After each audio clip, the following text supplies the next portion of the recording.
But like, I'm interested as well with this. I keep bringing up the subject of DMT. Like, what? I guess what I want to know about is, like, because I'm, you know, obviously a person in recovery. I don't drink, I don't take drugs, haven't done for a long time, and I recognise for certain people that they can't do it safely.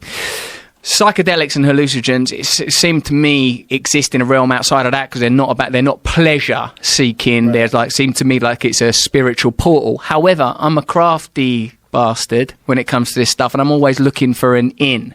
You know, when I see your cannabis treasure trove over there, I mean, that is some, as you said, like Raiders of the Lost Ark stuff, and I'm holding in my hand now the CBD rich cannabis soft gels, clasping it, you know, so like I'm fascinated. So you're worried that is a gateway, that CBD, which is not necessarily psychoactive? As long as it's not psychoactive. It's not, but it does help you with anxiety. It helps a lot of people because it alleviates a lot of inflammation, which tends to have a corresponding impact on your anxiety. Hold on. So this says here 11 milligrams of THC. Does that mean? It says THC.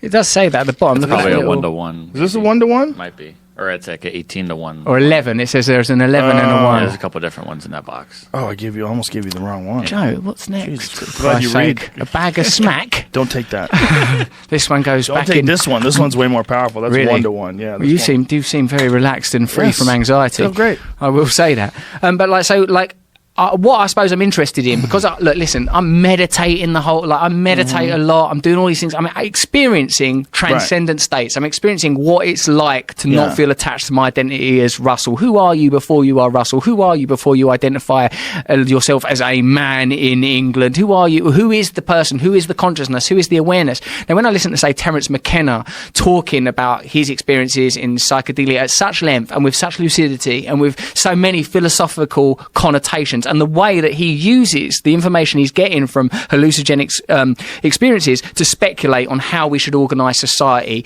what the implications are for freedom, his refusal to accept that there are certain kind of experiences that should be prohibited, that it's ridiculous that adults should be prevented from having that. I'm fascinated, but I'm also, I suppose, part of my bias is I love anything that gets me out of my head. I feel a tremendous sense of relief, whether it's through meditation or even sport or sex, being relieved of the burden of the constantly thinking mind. But when I hear like those vivid descriptions of DMT realm or ayahuasca realm, I think something in me hungers for that, hungers for it. Do you worry that you're trying to get intoxicated? You worry that you're trying to find a loophole? Yeah, because I am doing that. I'm looking for a loophole. It's like I'm going around like a sort of a trash lawyer looking for some way that I could get into. Is there? Hold on a second. What about this clause? Trash lawyer. That's a great way of putting it. Yeah, I mean, I know people that have problems with addiction that have done psychedelics and didn't have a problem. But I'm sure some people have had problems, and I don't know about them. DMT is interesting in that, first of all, it's very quick. The experience is only about 15 minutes, 20 minutes max. And it's not necessary, it's not an intoxicant in the way that you would think about traditionally. You are still you in the face of this experience. And I think it's some sort of a chemical gateway. That's what I think. I think there's a gateway in your mind that can lead to some other dimension that's probably there all the time. If there is a omnipresent, continually existing realm that human beings aren't accessing because of the particular biochemical formulation of consciousness as it is in this point in our evolution, and that we can get there. And it seems as like, I've heard Terence McKenna say it's more real. It's more real. There's stuff in there. Yes. And excuse me. And when he talks about them beings, like that he describes as self-dribbling basketballs, creating like Fabergé egg, devices through vibration, and they're telling you to do it. I never saw that. I want He's that. He's called the machine elves. He's called them all sorts of different things. The way I've described them is they're the geometric patterns made out of love and understanding. That's what they seem like. So you can look at a geometrical pattern and read meaning into it. It had an emotional quality. They're made out of something, and they move, they change. Like, they don't stay what they are. They're constantly evolving in front of you into something more and more beautiful. It's very weird. What did it make you feel? Like I knew nothing. That was the most profound aspect. Like all of this stuff that you concentrate on every day is nonsense. And there is some other thing that's connected that's probably influencing this world. Yeah. And it's probably what people see when they have near-death experiences, the depictions of the afterlife. I mean, that's probably what it all is. And religious experiences. Yeah. When prophets are talking about, oh my God, I went into this realm. Sure. There's these beings. They've told me we're all one. We have to love each other. Scholars in Jerusalem are connecting Moses' experience with the burning bush to the acacia tree. The acacia tree, which is rich in DMT. The burning bush is what God was to Moses. And that through this burning bush, he came out with these 10 commandments of how people should live their lives. I mean, that easily could have been just a very convoluted sort of translation of a DMT trip. Certainly. And also, when you think of, certainly there are archetypal images that seem to be repeated throughout ancient cultures and archaic stories that seem to refer to the potential for plant experiences to affect consciousness. Even the Garden of Eden, do not eat of the fruit of the tree of knowledge, that otherwise you will become as gods. You know, like I sense that. Now, if there is some realm that we can reach through that experience that puts into perspective everything that else we experience on the material realm, and that thing seems to, in your words, be emanating love and understanding while ever changing, completely formless and communicating love and understanding, I can't help but think that should become our priority, to have a relationship with that realm and to bring about that experience. I don't even mean in a literal way, because even Terence McKenna said there are some people, vulnerable souls, he was probably referring to people like me, that probably shouldn't mess around with that kind of stuff. I think he was really talking about people with schizophrenia, or people that, which he believed he had, by the way.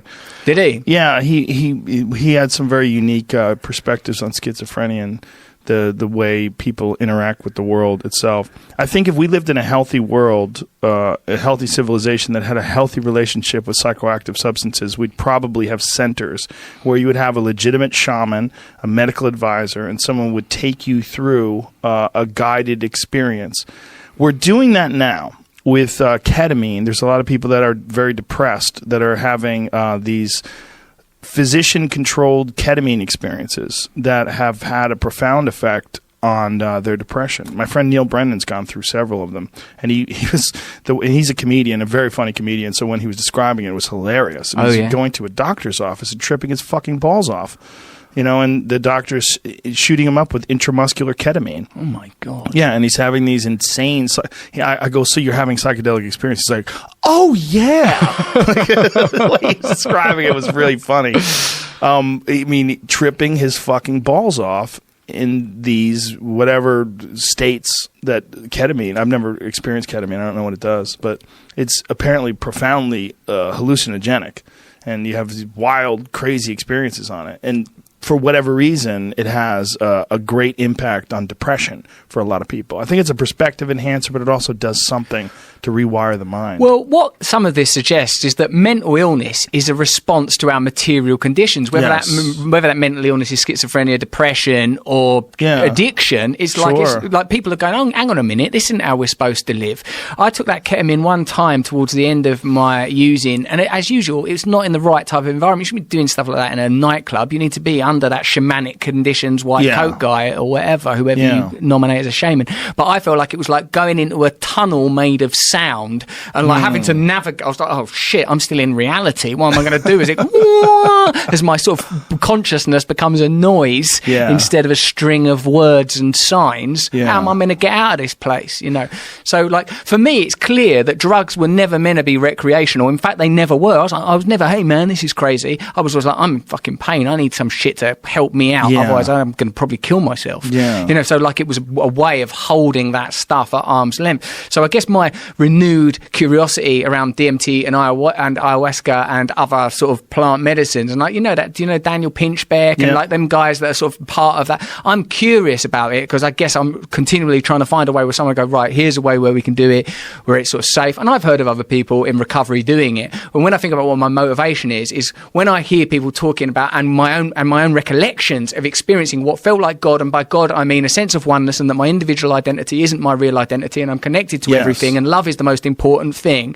You know, I want a real experience of that, so that when I'm out in the world, I can remember when I'm driving, or when I'm dealing with people, or if I'm buying something, or if I'm feeling inferior or feeling superior, that, like you said, this is bullshit. This is like a secondary reality. Don't let it govern you.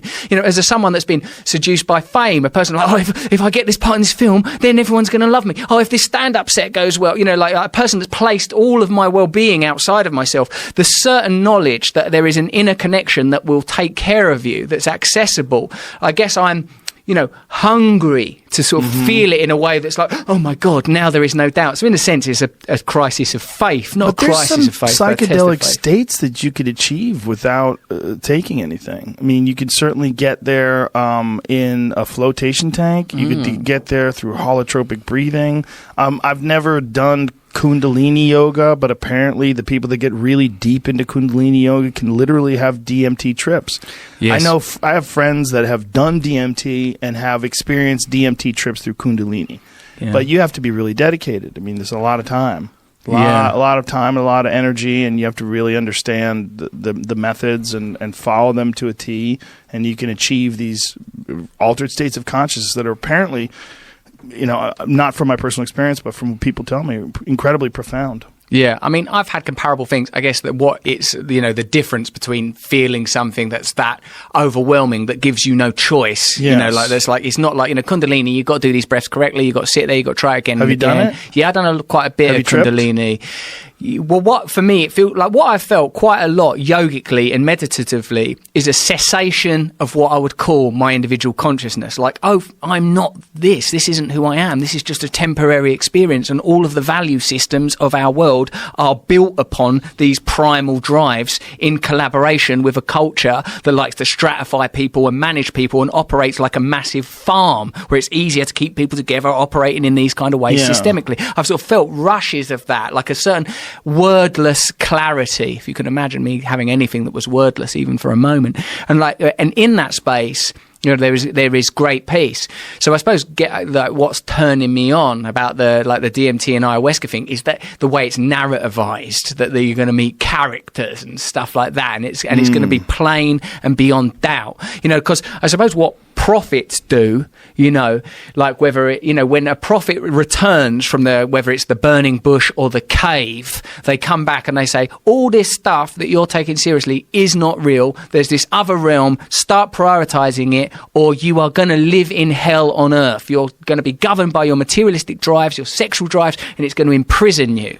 And it turns out that they're right. Yeah. And so, like, you know, I suppose what I'm after, because I'm partly, you know, on a super, like on one level, influenced by what you're doing and how you've created your own, like you created your own business and your own success, like this symbiosis of stand up and the podcast, and like it's become like a sort of a lifestyle brand in a sense, Joe. Like, you know, I'm sort of like, yeah, I don't want to be continually dragged into these like working within institutions. Like, you know, I'm over here doing doing Ballers, and I'm bloody glad to be over here doing Ballers and working with The Rock. And I've got a funny story about that if you want it. Okay. But like, you know, like really what interests me is like, can I dedicate my life to humorously communicating spiritual information and indeed starting to live it? So like, and I suppose what that would mean is, you know, I'm getting better. Like, I'm not a person who's obsessed with porn or sex or drugs or whatever, like, you know, to become it, to become what you actually are, to recognize that we're all different. Your perfect realization of you is going to involve hunting and all of these things that you've created through your gift. And that my perfect version of me is going to, you know, involve all of this. And not everyone needs to build sort of empires or entertainment industries or whatever, but all of us are on some journey to self-actualization and realization, as individual as our fingerprints and as natural as a seed turning into a tree. And if we don't have a way of accessing that, no wonder we're dissatisfied. No wonder there's an opioid epidemic. No wonder people are bored and angry and lonely. Well, I think what you can do is be yourself, and what you can do is express yourself, and what you can do is constantly seek to improve and grow, and you are doing those things. So if you're saying, can I do these things, can I be comedic and spiritual, and well, you're doing it, right? So it can be done. So you're doing it. You know, it's all just a matter of whether or not you're satisfied with your progress and where you are and who you are and how you express yourself.